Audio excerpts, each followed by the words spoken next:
Fala galera, tudo certo? Nando Costa aqui na área. Se você não tiver inscrito ainda no canal, não deixe de se inscrever, marca aí para receber as notificações, sininho, deixa um like, compartilhe com os amigos aí. Se você está assistindo no YouTube, não deixe de me acompanhar lá no Instagram, @NandoCostaMusic, ou se você está no Instagram, não deixe de seguir lá no canal e se inscrever também.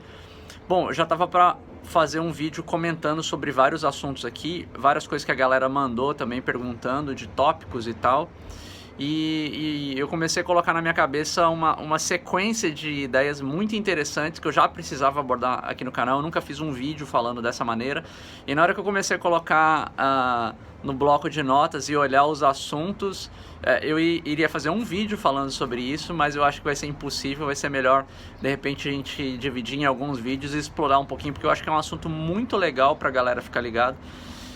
Ainda mais hoje que muita gente aprende, né? Começa aprendendo na produção musical no YouTube, em canais como o meu também, né? Então eu acho que é importante a gente explicar, esclarecer pra galera da melhor forma possível vários assuntos do áudio que acabam ficando meio confusos assim, tá? Então nesse vídeo aqui a gente vai começar a falar sobre alguns dos mitos do áudio, vamos falar assim, os mitos do áudio, que são coisas que muitas vezes ficam mal, muitas vezes não é nem a questão de estar errado, às vezes é mal explicado, mas muitas vezes tem coisa que não faz o menor sentido, assim, tá? Então eu queria abordar um pouquinho desse vídeo e explicar um pouquinho tecnicamente de tudo o que acontece e por que eu tô falando sobre esses assuntos e sobre essas coisas também, para esclarecer pra galera tecnicamente, porque muita gente que tá começando na produção musical, às vezes adota algumas ideias como sendo verdades e não entende o porquê e simplesmente vai fazendo e ao longo da vida vai descobrindo que não é meio assim, tá? O primeiro tópico que eu vou colocar aqui é sobre o que a galera chama de, entre aspas, planos de volume ou plano de volumes, ou seja, de uma certa maneira, como que você poderia ter uma receitinha, vamos colocar assim, para você começar a sua mixagem. E eu já ouvi muita gente me questionando sobre isso, inclusive alunos meus online e tal. E aí a galera fica meio confusa, não sabe por onde começa e tal. Bom, a primeira dica que eu quero deixar claro aqui, que esse lance de planos de volumes, isso aí é o primeiro maior, talvez, grande mito do áudio, tá? Por que eu tô falando isso? Porque na verdade não existe nenhum plano de volume, não existe nenhuma regra para volume, não existe nenhuma forma automatizada de se fazer isso e de se olhar em números e de se raciocinar. E por plano de volume eu tô falando aqui tipo uma estratégia, né, que você utilize para, entre aspas, regular os volumes da sua mixagem.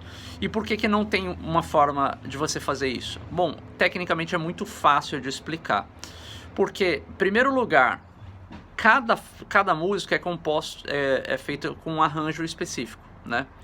Por mais que a sua música tenha um arranjo próximo de uma música que você goste, que você esteja usando como uma referência também e tudo mais, o que acontece é que o conteúdo de cada música é totalmente diferente. E o conteúdo de cada música sendo diferente implica em o som de cada instrumento ser diferente. Por mais que você ache que é parecido, o que acontece é que, tecnicamente, né, o espectro, tá? E quando a gente fala o espectro, seria o contorno mesmo dos ganhos ao longo das frequências que são audíveis para o nosso ouvido, né? Então o espectro de cada instrumento é diferente, é como se fosse uma impressão digital, tá?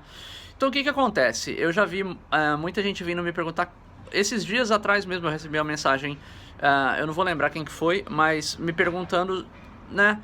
Tipo assim, cara, eu vi num vídeo no YouTube que o cara falava assim, começa, né, o bombo em menos não sei das quantas, menos 12, menos 18, eu não lembro os níveis, enfim. Começa um bombo em menos 12, a caixa em menos 15, aí depois você coloca o baixo em menos 12 e não sei o que lá, não sei o que lá. E aí esse rapaz veio me perguntar e falou assim, cara, mas aí na hora que eu dou play na música parece que o instrumental tá muito mais alto que a voz e tal. Eu falei assim, bom, então, em primeiro lugar, isso não existe, não funciona, né? Não existe plano de volumes. E por que não existe? Para pensar. Duas coisas para as pessoas entenderem claramente. Todo instrumento, todo track de áudio, né? Um bumbo, um sintetizador, um piano, todo instrumento tem o seu espectro. É como se fosse a sua impressão digital, é o conjunto de cores, né? Então vamos supor, seu bumbo é muito vermelho, o piano é muito amarelo, a voz é muito branca. Então são cores. Quando a gente fala espectro no áudio, é como se fosse qual que é a coloração, tá? Beleza. O que acontece é, a gente tem essa coloração que está estampada no áudio. E o que acontece também é que o nosso ouvido não percebe essa coloração de forma plana, de forma equilibrada, de forma onde o peso de cada frequência é igual, tá? Para quem nunca estudou, nunca ouviu falar sobre isso, existe uma coisa chamada curvas de Fletcher-Manson, tá? É o nome de dois cientistas que fizeram esses estudos, estudos acústicos, né, muito tempo atrás, e criaram uma sequência de curvas, tá? Que representam como que o nosso ouvido percebe as frequências em diferentes níveis de amplitude também. Para quem nunca ouviu falar sobre isso e quer entender mais sobre produção musical, essa parte básica de teoria de áudio, eu disponibilizo gratuitamente um e-book, está lá no meu site, tá? É só entrar nandocostamusic.com, na página principal, entre o seu nome e seu e-mail, você baixa gratuitamente um e-book. Tem lá explicando o que é as curvas de Fletcher-Manson e mais uma porrada de coisa, 50 páginas de conteúdo. O que acontece? O nosso ouvido não sente plano. Então, se você tem, por exemplo, só dar um exemplo rápido aqui, eu não vou explicar as curvas aqui, mas quando a gente tem um instrumento que tem muitas frequências média altas, por exemplo, o nosso ouvido percebe de uma forma mais fácil do que um instrumento que não tem tantas frequências média altas. E isso é por conta até da evolução do desenvolvimento humano e tal. E por quê? Porque nessa região das média altas, entre 2 e 5K, é onde a gente é mais sensível, é onde é a região de inteligibilidade da fala, é onde você ouve o choro da criança, né? Muito, muito forte. Se você parar para ver sirene de bombeiro, de polícia, tudo isso são sinais que geram som nessa região das média altas, porque fica fácil para você perceber a distância. Você precisa de muito menos pressão sonora, tá? E quando você precisa de muito menos pressão sonora, isso implica, quando o áudio é convertido para o computador, que você precisa de menos ganho para perceber essas frequências. Então, só para entender, o nosso ouvido não ouve de forma equilibrada, a gente ouve melhor determinadas regiões de frequência e ouve menos outras regiões de frequência. Então a gente ouve menos os graves, por exemplo, a gente ouve mais as média altas, a gente ouve um pouco menos as frequências muito altas, muito agudas, né?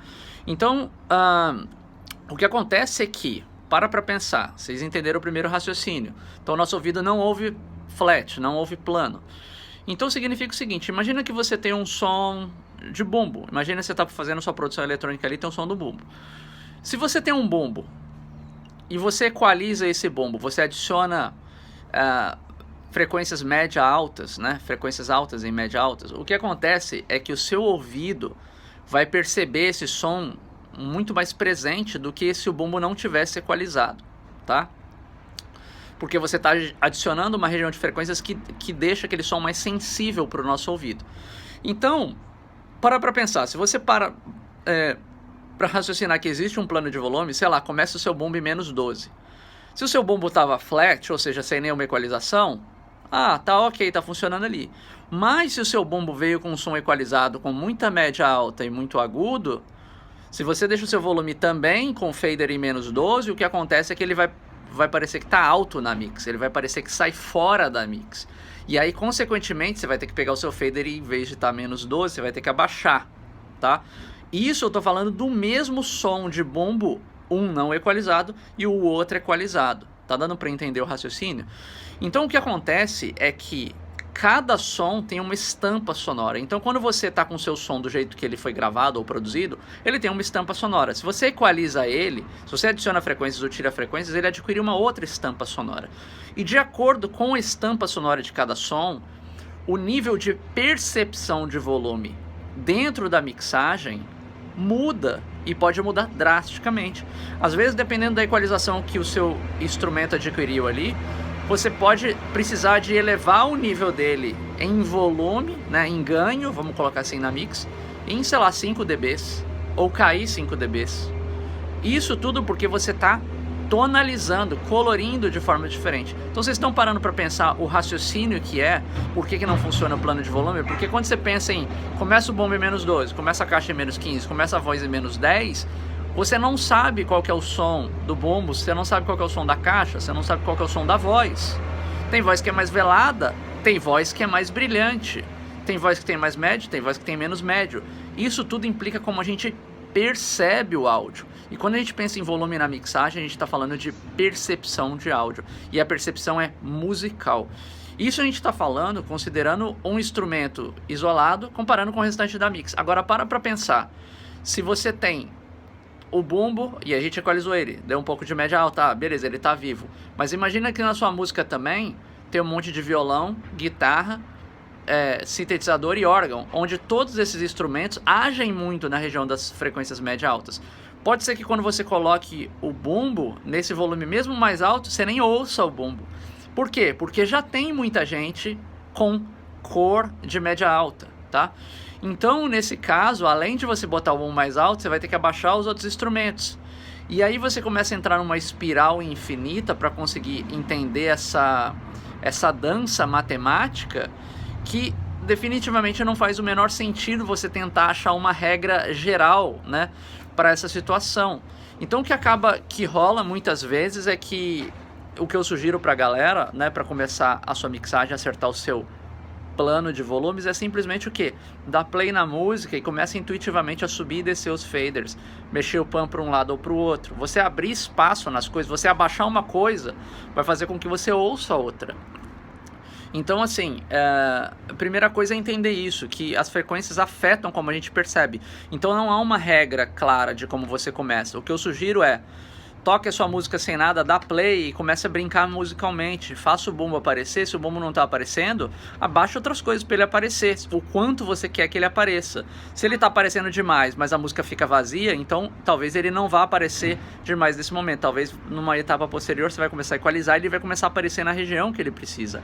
Recomendo também assistir um playlist que eu criei chamado A Matemática do Áudio, onde eu discuto vários desses assuntos de forma bem simples também e exemplificando, tá? A matemática do áudio tem tudo a ver com esse assunto que eu tô falando aqui. Então, vocês já estão vendo, né, a questão qual que é. Você mexe uma coisa para cima, afeta as outras que estão funcionando também. Se você tem muito bumbo e muito baixo, por exemplo, sua voz fica encoberta, então você não ouve a voz, não é questão de subir a voz, é questão de baixar o resto. Então você dançar um pouquinho nisso, talvez seja a melhor maneira, né? Então eu vou deixar essa dica para vocês aqui. Não fiquem muito ligados nesse negócio de números, tá? E a outra coisa também que você não pode ficar ligado é porque cada fonte sonora tem o seu nível de gravação. Então quando as pessoas falam, eu começo o bumbo em menos 12, o outro começa a caixa em menos 15, você não pode dizer isso porque você não sabe o quão alto ou quão baixo foi gravado o seu sinal do bumbo, ou o sinal da caixa, ou o sinal da voz. Portanto, tudo isso é relativo, tá? Inclusive é um conceito que eu falo demais em todos os meus cursos. Áudio é relativo, é entender esse relativismo, tá? Então, é sempre você compreender qual que é a sua fonte sonora, qual que é o nível da sua fonte sonora e qual que é o espectro da sua fonte sonora. E a partir daí você começa a entender como esse jogo funciona, tá? Não fique preso a números, não fique preso ao número no fader, não fique preso ao sinal tá piscando lá em cima ou lá embaixo. Fique preso à música, tá? As melhores mixagens do planeta Terra são feitas de forma musical, nem se olha os números, nem se olha onde o fader parou, tá no ouvido. Inclusive quando a gente ouve música, a gente não tá olhando nenhum número, a gente tá ouvindo, o som tá no ar, né? Então eu vou deixar essa dica aqui. Primeiro, o grande mito do áudio: não existe um plano de volume para as músicas. O plano de volume depende da sua fonte sonora, do espectro de cada áudio, do conteúdo da sua mixagem e também, né, do estilo que você está trabalhando. Vai ter música que o bumbo é mais alto, vai ter música que o bumbo é mais baixo, vai ter música onde a voz é mais alta, vai ter música onde a voz é mais baixa, vai ter música onde o piano é mais alto, vai ter música onde o piano é mais baixo. Então o plano de volume quem faz é você e o que a sua música pede, tá bom? Vai ficar essa dica aí. Eu vou fazer mais vídeos falando sobre esses mitos do áudio, então fica aí pra vocês hoje. A partir de hoje, não pirem mais com plano de volumes, não existe receita para isso. Dê play na sua música, mova faders para cima e para baixo, mova pan de um lado para o outro, faça o melhor que você puder só com isso, beleza? Inscreva-se no canal, marque aí, compartilhe com os amigos, siga no Instagram @NandoCostaMusic. Bora estudar e fazer som. Um abraço.